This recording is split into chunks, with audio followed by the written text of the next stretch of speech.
2020년 12월 7일 월요일 오늘의 말씀 함께 나누도록 하겠습니다. 오늘 말씀의 제목은 에스겔 선지자의 아내가 죽다입니다. 본문 말씀은 에스겔 24장 15절부터 27절까지 말씀입니다. 읽겠습니다. 여호와의 말씀이 또 내게 임하여 이르시되 인자야 내가 내 눈에 기뻐하는 것을 한 번 쳐서 빼앗으리니 너는 슬퍼하거나 울거나 눈물을 흘리거나 하지 말며 죽은 자들을 위하여 슬퍼하지 말고 조용히 탄식하며 수건으로 머리를 동이고 발에 신을 신고 입술을 가리지 말고 사람이 초상집에서 먹는 음식물을 먹지 말라 하신지라. 내가 아침에 백성에게 말하였더니 저녁에 내 아내가 죽었으므로 아침에 내가 받은 명령대로 행하매 백성이 내게 이르되 내가 행하는 일이 우리와 무슨 상관이 있는지 너는 우리에게 말하지 아니하겠느냐 하므로 내가 그들에게 대답하기를 여호와의 말씀이 내게 임하여 이르시되 너는 이스라엘 족속에게 이르기를 주 여호와의 말씀에 내 성소는 너희 세력의 영광이요 너희 눈의 기쁨이요 너희 마음의 아낌이 되거니와 내가 더럽힐 것이며 너희의 버려둔 자녀를 칼에 엎드려지게 할지라. 너희가 에스겔이 행한 바와 같이 행하여 입술을 가리지 아니하며 사람의 음식물을 먹지 아니하며 수건으로 머리를 동인 채 발에 신을 신은 채로 두고 슬퍼하지도 아니하며 울지도 아니하되 제약 중에 패망하여 피차 바라보고 탄식하리라. 이같이 에스겔이 너희에게 표징이 되리니 그가 행한 대로 너희가 다 행할지라. 이 일이 이루어지면 내가 주 여호와인 줄을 너희가 알리라 하라 하셨느니라. 인자야 내가 그 힘과 그 즐거워하는 영광과 그 눈이 기뻐하는 것과 그 마음이 간절하게 생각하는 자녀를 데려가는 날 곧 그날에 도피한 자가 내게 와서 내 귀에 그 일을 들려주지 아니하겠느냐. 그날에 내 입이 열려서 도피한 자에게 말하고 다시는 잠잠하지 아니하리라. 이같이 너는 그들에게 표징이 되고 그들은 내가 여호와인 줄 알리라. 아멘. 지난 시간 하나님께서는 에스겔 선지자에게 가마를 하나 걸고 그 안에 양을 잡아 놓은 후 불을 떼서 가마 안에 양의 뼈가 녹을 정도로 삶으라고 말씀하시면서 앞으로 예루살렘 성이 이 가마와 같이 될 것이라고 말씀하셨습니다. 이것은 이제까지 끊임없이 예루살렘의 심판을 말씀하시던 하나님의 마지막 경고의 메시지와 같은 것이었습니다. 그러나 이 일에 대해서 누구도 에스겔 선지자의 말에 대해서 반응하지 않았습니다. 그리고 실제로 바벨론 군대가 남유다와 예루살렘 성을 공격할 때 예루살렘 성읍은 가마 안에 들어있는 고기가 삶아지듯이 바벨론 군대에 의해서 완전히 멸망을 당하게 됩니다. 오늘 본문의 말씀은 예루살렘 성읍에 대한 마지막 경고의 말씀을 마치신 하나님께서 지금 바벨론에서 살고 있는 에스겔 선지자에게 당장에 일어날 일을 말씀하시면서 시작됩니다. 오늘 말씀 15절부터 17절까지 말씀입니다. 여호와의 말씀이 또 내게 임하여 이르시되 인자야 내가 내 눈을 기뻐하는 것을 한 번 쳐서 빼앗으리니 너는 슬퍼하거나 울거나 눈물을 흘리거나 하지 말며 죽은 자들을 위하여 슬퍼하지 말고 조용히 탄식하며 수건으로 머리를 동이고 발에 신을 신고 입술을 가리지 말고 사람이 초상집에서 먹는 음식물을 먹지 말라 하신지라. 아멘. 하나님께서는 에스겔 선지자에게 앞으로 내 눈에 기뻐하는 것을 한 번 쳐서 빼앗을 것이라고 말씀하셨습니다. 하나님께서 하나님의 말씀에 순종해서 백성들에게 하나님의 말씀을 전했던 에스겔 선지자에게 복을 주시겠다고 말씀하신 것이 아니라 오히려 에스겔 선지자의 눈에 기뻐하는 것을 쳐서 빼앗을 것이라고 말씀하신 것이었습니다. 그리고 그렇게 에스겔 선지자의 눈에 기뻐하는 것을 하나님께서 빼앗아 가실 때에 에스겔 선지자에게 어떻게 행동하라고 말씀하십니까? 너는 내 눈에 기뻐하는 것을 빼앗기는 그날에 슬퍼하거나 울거나 눈물을 흘리지 말고 죽은 자를 위하여 슬퍼하지 말고 조용히 탄식하며 수건으로 머리를 동이고 발에 신을 신고 입술을 가리지 말고 초상집에서 먹는 음식을 먹지 말고 아무렇지 않게 행동하라고 말씀하셨습니다. 어떻게 하나님께서는 에스겔 선지자의 눈에 기뻐하던 것을 빼앗아 가시면서 그것에 대해서 슬퍼하지 말라고 말씀하시는 것입니까? 중요한 것은 하나님께서 그러한 말씀을 하실 때는 그 안에 그만한 이유가 분명히 있다는 것입니다.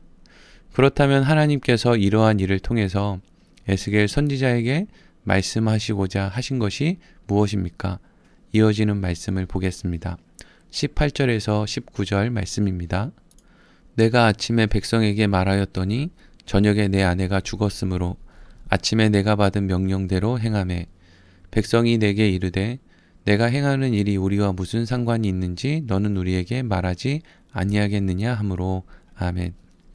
에스겔 선지자는 하나님께서 자신에게 말씀하신 것에 대해서 백성들을 모아놓고 아침에 말했습니다. 하나님께서 자신의 눈에 기뻐하는 것을 빼앗아 갈 것이라고 말씀하셨다는 것을 백성들에게 말했다는 것입니다.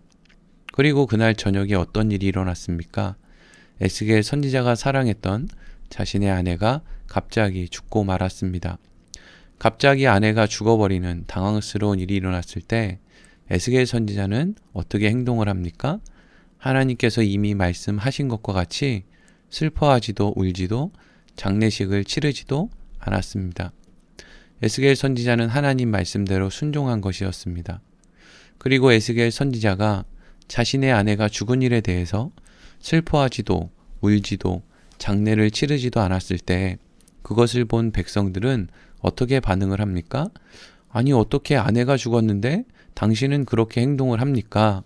왜 그렇게 행동할 수밖에 없습니까? 이것이 무엇을 의미합니까? 라고 에스겔 선지자에게 물었다는 것이죠. 그래서 그때 에스겔 선지자가 어떻게 대답을 합니까? 그것이 20절부터 23절 말씀입니다. 내가 그들에게 대답하기를 여호와의 말씀이 내게 임하여 이르시되 너는 이스라엘 족속에게 이르기를 주 여호와의 말씀에 내 성소는 너희의 세력의 영광이요 너희 눈의 기쁨이요 너희 마음의 아낌이 되거니와 내가 더럽힐 것이며 너희의 버려둔 자녀를 칼에 엎드려지게 할지라. 너희가 에스겔이 행한 바와 같이 행하여 입술을 가리지 아니하며 사람의 음식물을 먹지 아니하며 수건으로 머리를 동인 채 발에 신을 신은 채로 두고 슬퍼하지도 아니하며 울지도 아니하되 제약 중에 패망하여 피차 바라보고 탄식하리라. 아멘. 에스겔 선지자의 행동을 이상하게 여긴 백성들은 에스겔 선지자가 자신의 아내가 죽었음에도 왜 그렇게 기이한 행동을 하는지에 대해서 물었고, 이에 대해서 에스겔 선지자는 자신에게 말씀하신 하나님의 말씀을 백성들에게 전하게 됩니다. 에스겔 선지자가 백성들에게 전한 것이 무엇입니까? 이것이 앞으로 예루살렘 성읍에서 일어날 일에 대한 것이라고 말한 것입니다.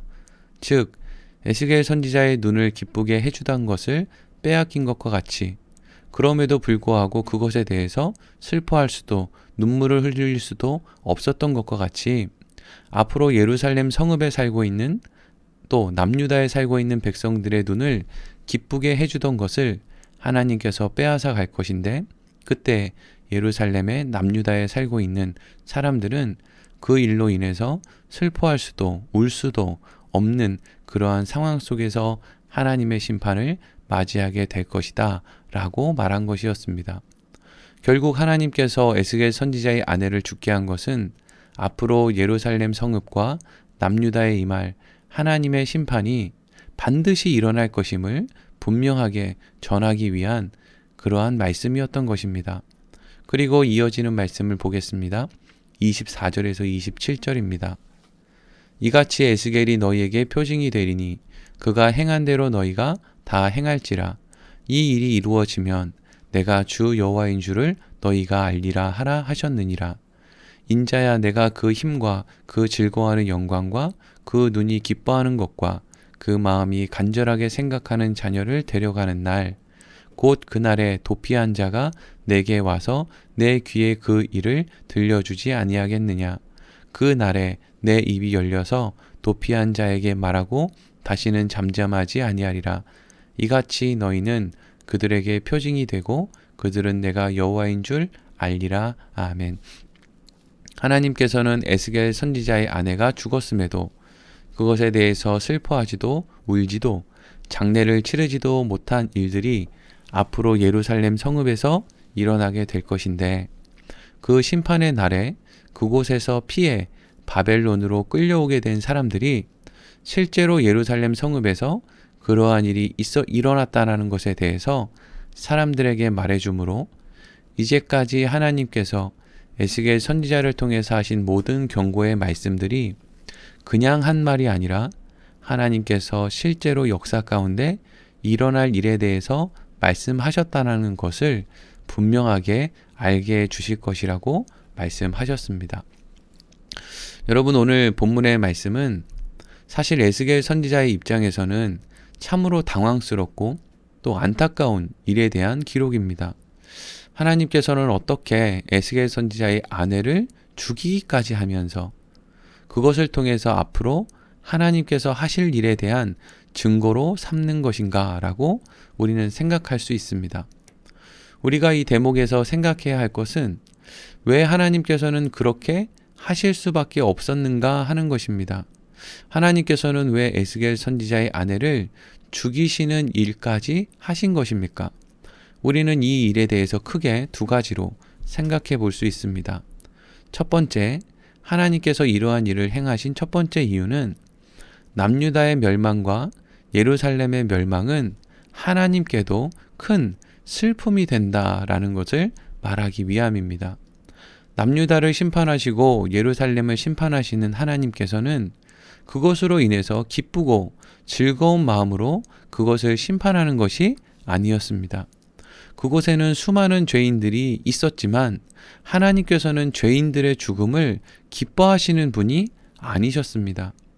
하나님께서는 마치 에스겔 선지자가 아내를 잃어버린 것과 같은 슬픔을 예루살렘과 남유다의 성읍이 멸망하는 것을 통해서 하나님도 그러한 마음이라는 것을 말씀하시는 것입니다. 사랑하는 성도 여러분, 우리를 구원하기 위해서 예수 그리스도께서 십자가에 죽으셨다는 것은 무엇을 의미하는 것입니까?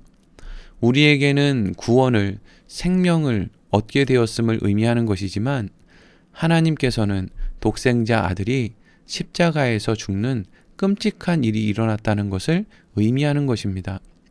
하나님께서는 예수 그리스도께서 십자가에서 죽으실 때 그 마음이 어떠한 마음이었겠습니까? 그 일로 기쁘고 즐거워하셨겠습니까? 아닙니다. 오늘 에스겔 선지자에게 말씀하신 것 같이 하나님께서는 슬퍼하지도 눈물을 흘리지도 않으셨지만 그저 하나님의 역사를 아무 일 없다는 듯이 묵묵하게 이끌어 가셨지만 그 가운데는 슬퍼하는 탄식이 있었다는 것이죠. 하나님께서 오늘 말씀과 같은 일을 행하신 두 번째 이유는 지금 멸망하는 가운데 있는 남유다와 예루살렘 성읍에 있는 사람들도 또 바벨론의 포로로 끌려간 사람들도 아무리 예레미야 선지자가 하나님의 말씀을 전하고 에스겔 선지자가 하나님의 말씀을 전해도 전혀 들으려 하지 않았다는 것을 보여줍니다. 하나님께서 에스겔 선지자의 아내를 죽이셨다는 것은 하나님의 주권으로 하나님의 역사를 이루실 것임을 보여주는 것입니다. 아주 강하게 보여주는 하나님의 그러한 표시인 것이죠. 하나님께서는 남유다의 범죄와 그들을 향한 하나님의 심판, 그리고 앞으로 이루어질 예루살렘의 회복에 대해서 바벨론의 포로로 끌려간 사람들에게 전해주고자 하셨는데, 바벨론의 포로로 끌려간 사람들은 에스겔 선지자의 말을 들으려 하지 않고 오히려 끊임없이 남유다로 돌아갈 생각만 했다는 것입니다. 그렇게 에스겔 선지자가 전하는 하나님의 말씀을 들으려 하지 않았고, 또 실질적으로 예루살렘과 남유다에 살고 있었던 사람들도 그곳에서 벌어지고 있는 일을 눈으로 보고 있음에도 하나님의 말씀을 들으려 하지 않았기 때문에 하나님께서는 하나님의 역사를 그렇게 에스겔 선지자의 아내가 죽어야만 되는 것처럼 그렇게 하나님의 주권으로 하나님의 역사를 끌고 가신다라는 것을 보여주었다는 것입니다. 남유다와 예루살렘 성읍의 멸망 앞에, 에스겔 선지자의 아내가 죽는 비극적인 일 앞에 우리는 눈에 보이는 비극적인 세상의 일들이 아닌 그 일을 행하실 수밖에 없으신, 도무지 들으려고 하지 않는 어리석고 연약한 인생들을 향한 하나님의 그 마음을 생각할 수 있어야 할 것입니다. 오늘 말씀을 마치도록 하겠습니다.